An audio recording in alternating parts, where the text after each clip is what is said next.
Hi everyone, my name is Jenna Challenor. I'm a Durban North resident and a South African marathon and ultra-marathon runner. Wow, the last 20 kilometers of Comrades I suffered. It was actually quite strange and quite surreal. I was running along thinking this is the most amazing day of my life. I was so strong.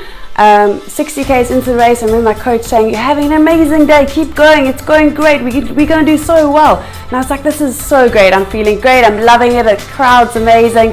And then I hit 65 kilometers and it started to get hard, and I went from like hero to zero, and suddenly the legs fell off, and I have never suffered so much.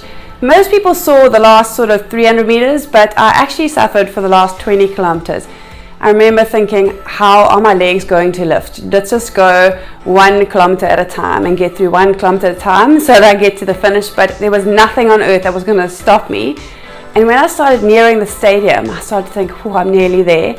And I could feel my legs were so weary.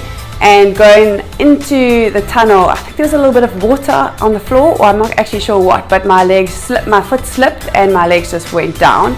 Getting up was really hard. As you saw in the video, it was really tough. It wasn't going to happen, so I had to crawl over to the side and pulled myself up, and someone helped me a bit there too.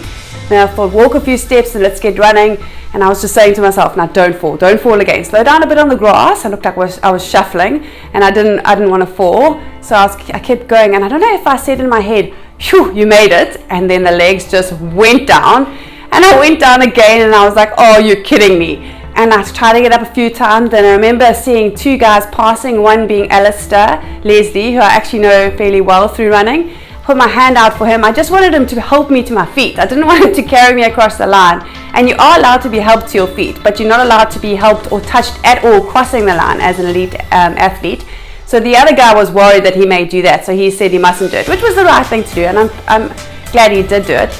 And then I was like, well, I can't, my legs won't work, so if all else fails, let me crawl. But don't forget to smile. I've lost all dignity. Just remember to smile. And I could see my kids and my husband looking so worried on the other side. So I try to smile just to let them know that I'm okay. I'll get there one way or another. And crossing that finish line was such a relief. And holding that 4th position I had fought for so long was a good relief. I'm sure the question now is, am I doing Comrades 2023? The answer, as I crossed that finish line after crawling, was yes. I absolutely love the Comrades Marathon. People think, you crawled, look how much you suffered, how can you possibly want to do it again?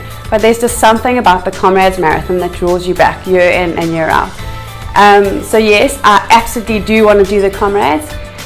If I will, well, we'll have to see how the journey takes me and the year goes, but definitely it is the goal.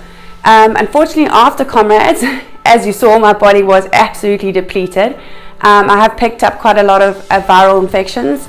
I've been battling for the last 3 months with acute glandular fever, Epstein-Barr virus, Coxsackie B, which is the one that affects your heart, and anemia. So it's been quite a tough few months, but I have no doubt that I'll get back. I've done quite a few comebacks, so I'm determined to make this the ultimate comeback and be on that start line for the Comrades 2023.